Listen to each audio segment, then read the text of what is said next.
Yves Dumanoir, Georges Valeret, Jacques Anquetil, plusieurs sites emblématiques des Jeux Olympiques de Paris 1924 ont été renommés au fil du temps en l'honneur de ces légendes du sport français.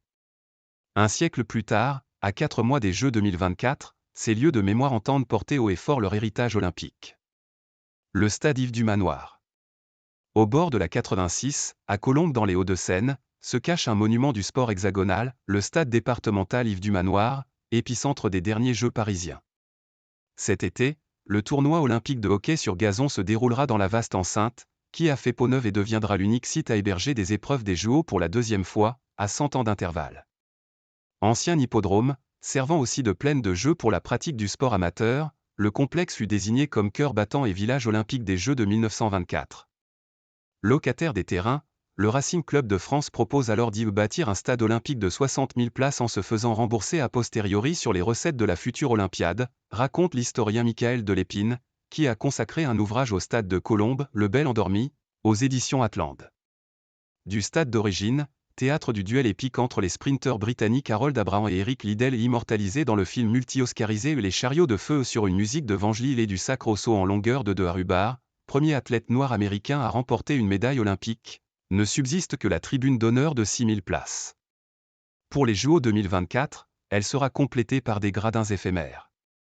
2 terrains synthétiques éclairés de hockey sur gazon ont également été construits, l'un doté d'une tribune moderne de 1000 places. Ce chantier de réhabilitation, achevé en décembre et inauguré en mars, a coûté 101 millions d'euros, dont un peu plus de 90 millions financés par le département des Hauts-de-Seine, collectivité propriétaire des lieux.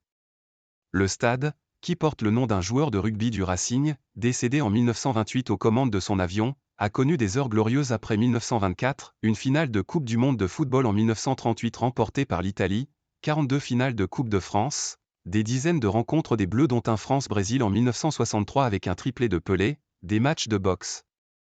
L'avènement en 1972 du nouveau Parc des Princes, où évolue le PSG, a relégué au second plan Yves Dumanoir, jugé trop loin du centre de la capitale.